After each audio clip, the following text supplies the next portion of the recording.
the government? Does it have the full control of the government, or does the government give free way to act on them? Is there a partial autonomy or is it a full autonomy? So we'll be studying each and every aspect of that. Let's start. So central bank, firstly, central bank autonomy and independence generally relates to three areas. So these are the three areas for which central bank should be independent as well as under the control, both of them. Here, it shouldn't be that central bank, firstly understand, RBI has no existence without the government. It's as simple. So it should be autonomous in its functioning, but for major policy decisions which affect the human being directly or population directly, they'll be directed by the government always. Okay. So what are the three areas? Personal matters, financial aspects, and conduct of policy. So only these three areas, the RBI will have the independence. Personal matters means how should they do the transfers within the department. These all are personal matters. Whom should be promoted? These are all personal matters. Financial aspects means how should they manage their bond portfolio, how should they manage their ECB portfolio. That it means this is all functioning part. And conduct of policy. So these are all related to functioning, execution part. So there RBI should always have the autonomy. Okay. But where it should not have the autonomy then? It will not have the autonomy where their decisions directly affect the common population. If tomorrow RBI decides and says that okay, from tomorrow the repo rate is 10%. Nothing doing. I say 10, so 10. Should RBI be given autonomy in this case? No, because it will affect the human being directly, common population, you and me. Okay, where will be the loan rates then? What will happen to the deposits? Right? That's why it's in terms of execution and in terms of working, autonomy is important. Personal independence. We'll study each one now. Refers to the extent to which government distances itself from appointment, term of office, dismissal procedures of the top central bank officials and the governing board. Means what? That's what I said. This promotion, term in who should be transferred, who should be promoted, who should be removed. That is also a point. Dismissal. So these are all the terms which RBI should handle it independently. Means without any intervention from the government. It also includes the extent and nature of representation of the government in the governing body of the central bank. Governing body means board of directors as well as other committees. Here, not only board of directors, there are various committees formed under RBI. These are also called as the governing bodies. Before going ahead, download Adda 24/7 app on your mobile. In this app, you will be getting all the premium study material plus live classes, ebooks, tests, everything you will be getting. Okay, so download it right now. Financial independence means it relates to the freedom of central bank to decide the extent to which government expenditure is directly or indirectly financed via central bank credits.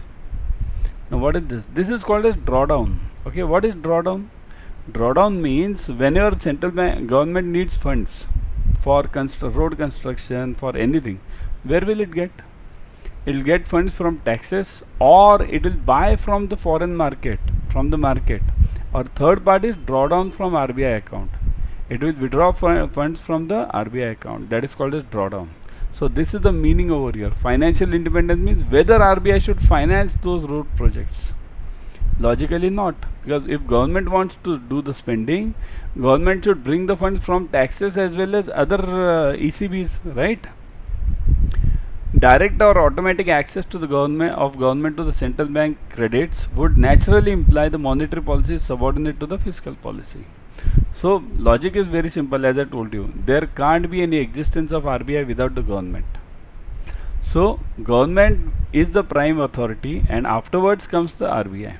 So RBI's this fiscal policy, monetary policy, is always in support to our government's fiscal policy. Okay.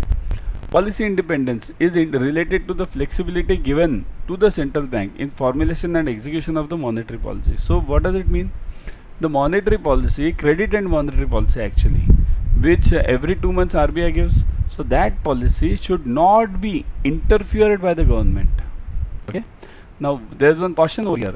Given the immense powers the central bank has in influencing the economy, full autonomous central bank can easily design policies to thwart the will of the people.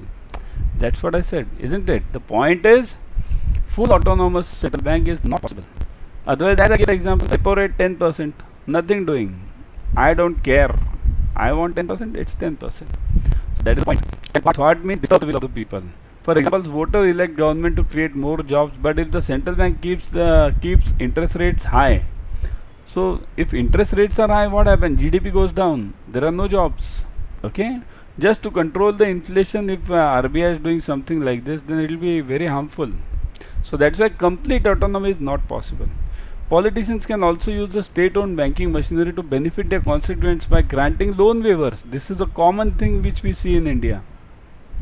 Loan waivers, everything loan waiver. Election comes, loan waiver. From where will the money come? This money will come from either RBI drawdown account or it will come from the taxpayer, right? So these policies are not only inflationary but will adversely affect the health of the banking system. Before going ahead, subscribe to Officers Adda 24/7 YouTube channel. In this channel you will be getting number 1, latest updates on JIB and CIB, and number 2, free YouTube series on all the topics of CIB as well as JIB. Free. Okay, everything is free. So subscribe to it, click on the bell icon so that you can get the latest updates of the videos whichever you want. Okay, so let's come to the questions now. A distinction can be made between the following kinds of autonomy: goal autonomy, target autonomy, instrument autonomy, and limited autonomy. So distinction can be made between the following kinds of autonomy. Means, see here, this is not a question, this is a method given for autonomy. I thought it's a question, it's not a question. So then RBI can definitely distinguish between these 4 types of autonomies. Goal autonomy means what is the goal it has to achieve. Target means what is the target which it wants. Instrument means what are the instrument it wants to use. Means instrument means repo and reverse repo at MSS, there are many instruments. Qualitative and quantitative, both are there, right? I have taken a separate class on qualitative and quantitative. Kindly follow that on the same channel. Okay? So instrument of the autonomy and limited autonomy. Limited autonomy means, again, as I said earlier, government will finally control the bank. Goal autonomy, it entrusts the central bank with the responsibility for determining monetary policy and exchange rate regime, or simply the monetary policy if the exchange rate is working. So goal autonomy means what? It is basically for monetary policy and the exchange rate. Both of them. Take it simple. In India, it is monetary as well as the exchange rate. Both. Goal autonomy in principle gives central bank authority to determine its primary objective from among several objectives included in the central bank law, or rarely to determine if the objective if there is no clearly defined objective. Means what? Goal autonomy means it will give the central bank to determine the primary objective, what it has to control. What is the primary objective of central bank? Primary objective is inflation, controlling the inflation. Okay, that is the main job of RBI. Target autonomy means it also entrusts the central bank or monetary authority with the responsibility for determining monetary policy and exchange rate regime, or simply monetary policy where the exchange rate is floating. So again, target economy is similar to that of the goal economy. Okay, autonomy, not economy, autonomy. In contrast to goal autonomy, target autonomy has one clearly defined primary objective stipulated in the law. Means what? See here, target is a lower part of goal. Goal, I'll have 3 to 4 goals. One of them will be the target. Okay. Credibility of central banks. Now, credibility means what? Whether it has that much status in the society. The market enters central banks ability to deliver price stability. The central bank needs to deliver needs to do that to deliver it. Means what? When this common person, why is he respecting central bank? Because central bank this controls the inflation. Today in Pakistan, what is happening? Is anybody respecting their central bank? They also have the central bank. Is anybody respecting their central bank? I think so. They have SBP, State Bank of Pakistan, as a central bank. Does anyone respect it? Why? Because there is no inflation control.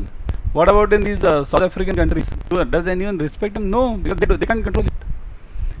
The credibility of any central bank is in the eyes of the common public only if it is able to control the inflation.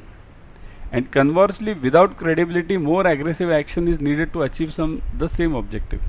Credibility becomes more important in times of high uncertainty. This is because it becomes less about specific policies and more about confidence in the policymakers' ability to manage uncertainty. So like in the COVID situation, it was a huge problem. So what did RBI do? RBI controlled the situation somewhat in a better way as compared to European markets and US markets. All of them in US and Europe, what did they do? They gave cash money to the customers. All the population cash money. What happened?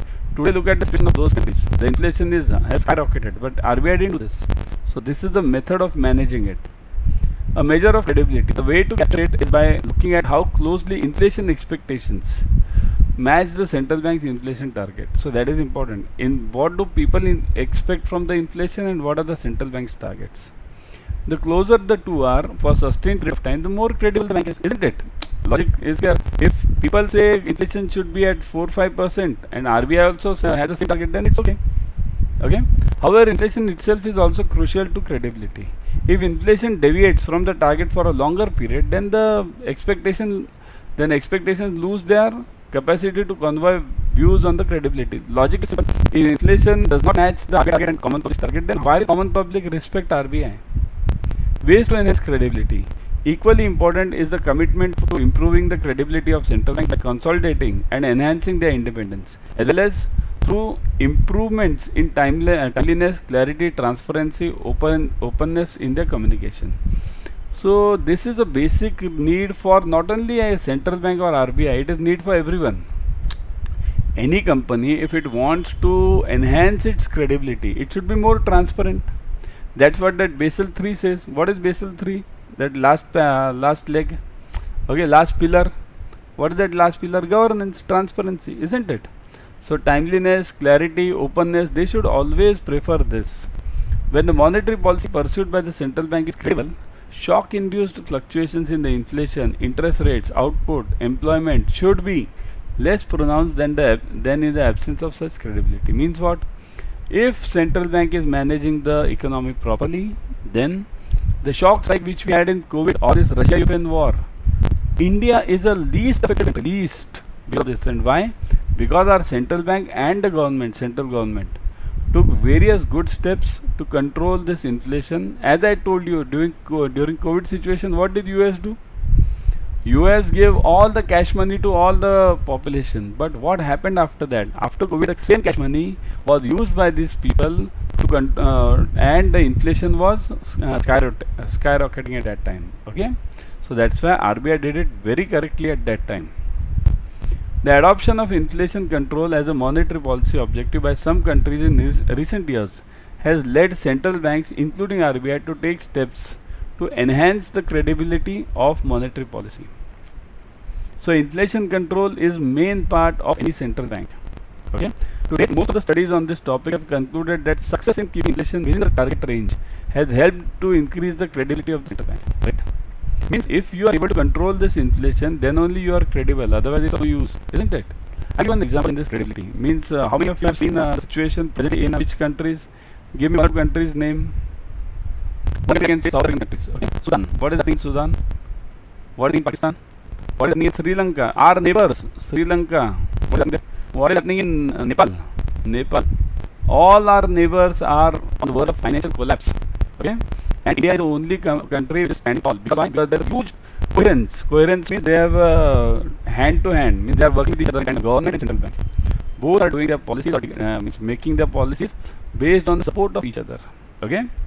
Now let me come to this batch. See this power acquisition batch of CAIIB and video courses batch of CAIIB. Both are them. What exams are now? So what happens? Many times we don't get time for the classes. We have bank, so that's why we have created the video courses. These are similar to that of the power pack batches, also revision batches. Okay. Even revision batches you can attend. In revision batches we are covering all the compulsory subjects. Plus we are covering all the numerical objective questions, case studies, everything. Use discounts are available. Packs are available. Use means how much use? Use is presently 80% going on. Okay. So you can use the code Y432 to get maximum discounts. How to get it? Let me show you. Go to Adda 24/7. Okay? Let me go to the app. Go through the app. I would suggest, because in the app you're getting 1% extra using the coin system. Okay. So I always suggest you to download the app first. Okay. So let's go to Adda 24/7.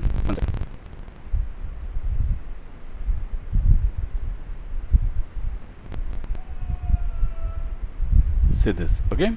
On the front page itself, click on JIB and CIB. Once you get over here, you will see the CIB 23. Click on CIB 23. There you will see both the batches. See this power revision batch, and you scroll down, you will see the video courses batch. Okay. I'll show you one. See here. Click here. On any of these batches, look at the details. All the details are given. Go through them. Look at the fees part 5059. Okay. Click on more offers. Put the code Y432.